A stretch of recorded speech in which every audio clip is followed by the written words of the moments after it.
Hello guys, ഞാൻ പുതിയ അപ്ഡേറ്റുമായിട്ടാണ് എത്തിയിരിക്കുന്നത്. ബ്രോട്ടോ ടൈപ്പിലെ പുതിയ അപ്ഡേറ്റ്.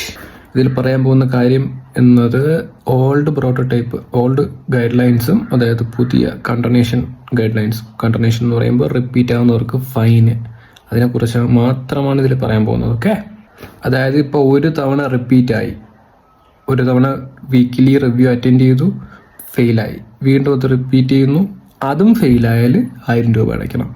പുതിയ കണ്ടർനേഷൻ പോളിസി പ്രകാരം, അതായത് ഫൈൻ അടയ്ക്കണ്ട, 1000 രൂപ അടയ്ക്കണ്ട. Second week completely free. മുന്നത്തെ പ്രോഗ്രാമിനെ അപേക്ഷിച്ച് നോക്കുമ്പോൾ ടൈം ലിമിറ്റ് ഇവിടെ ഉണ്ട്. മുന്നത്തെ പ്രോഗ്രാമിൽ ടൈം ലിമിറ്റ് ഇല്ല. ഈ പ്രോഗ്രാമിൽ ടൈം ലിമിറ്റ് എന്ന് പറയുന്നത് 30 മാസമാണ്. അതിനകത്ത് കംപ്ലീറ്റ് ആക്കിയില്ലെന്നുണ്ടെങ്കിൽ പണിയാവും. അതായത് ഇപ്പോഴത്തെ പ്രീമിയം ബാച്ച്, നമ്മുടെ 1 ഇയർ കോഴ്സിൻ്റെ പ്രീമിയം ബാച്ചുകാർക്ക് 30 മാസവും, അല്ലാത്ത ഓൾഡ് 1 ഇയർ ബാച്ച് അവർക്ക് 24 മാസത്തിനകത്ത് കംപ്ലീറ്റ് ആക്കണം. അതിന് മുന്നത്തെ 7 മാസത്തെ ബാച്ചുകാർക്ക് 18 മാസം ഇതിനകത്താണ് കംപ്ലീറ്റ് ആക്കാനുള്ളത്. ഇതാണ് ടൈം ലൈൻ. ഇതിൽ വരുന്ന PRP, ഇപ്പോൾ റിഫ്രഷ് പീരീഡ്, പിന്നെ അതുപോലെ തന്നെ റിവ്യൂ ഹോൾഡ് ആവുന്നത്, പിന്നെ പേഴ്സണൽ ബ്രേക്ക്, എന്തായാലും ഇത് കൗണ്ട് ആവും. ഓരോ വീക്കും കൗണ്ട് ചെയ്ത് തന്നെയാണ് പോകുന്നത്. മുന്നേ അതങ്ങനെ ഇല്ലായിരുന്നു.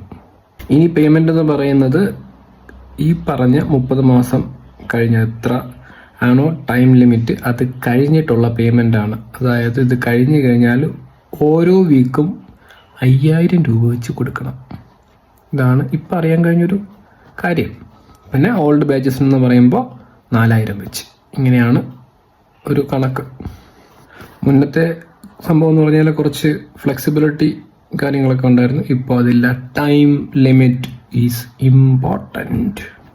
മുന്നത്തെ എന്ന് പറയുമ്പോൾ കുറച്ച് പേയ്മെൻറ്റ് നമ്മൾ അടച്ചാൽ മതി, ഓരോ റിപ്പീറ്റും ഓരോ വീക്കും. പക്ഷേ ഇനി അവസാനം എത്ര വീക്കാണ് നിങ്ങൾ കംപ്ലീറ്റ് ചെയ്യാനുള്ളത്, അതായത് 30 മാസമോ അതല്ലെങ്കിൽ 24 മാസമോ കഴിഞ്ഞ് എത്ര നാളാണോ നിങ്ങൾക്ക് ഇനി പെൻഡിങ് ഉള്ളത്, എത്ര വീക്കാണോ പെൻഡിങ് ഉള്ളത്, അത്രയും പേയ്മെൻറ്റ് ഒരുമിച്ച് അടയ്ക്കണം. ഒരു എക്സാമ്പിൾ പറയുകയാണെങ്കിൽ ലാസ്റ്റ് നിങ്ങൾക്കൊരു 5 വീക്ക് അല്ലെങ്കിൽ ഒരു 10 വീക്ക് പെൻഡിങ് ഉണ്ടെന്ന് വിചാരിച്ചു. 10 വീക്കിൽ ഓരോ വീക്കിനും 5000 വെച്ച് കൂട്ട്, 50000 രൂപ ബൾക്കായിട്ട് അടയ്ക്കണം. ഇത് എക്സാക്ട്ലി അവിടെ പഠിക്കുന്നവർക്ക് വേണ്ടി മാത്രമാണ്, നോട്ട് ദ പോയിന്റ്. പിന്നെ കയറാൻ പോകുന്നവർക്ക്. പിന്നെ എനിവേ, താങ്ക് യു. എനിക്ക് 111 സബ്സ്ക്രൈബേഴ്സ് ആയിരിക്കുന്നു. Thank you. അപ്പോൾ എനിക്ക് ഇത്രയും കാര്യങ്ങളൊക്കെ പറയാനുള്ളൂ. ഇനി ബാക്കി ശേഷം അടുത്ത വീഡിയോയിൽ കാണാം. ബൈ.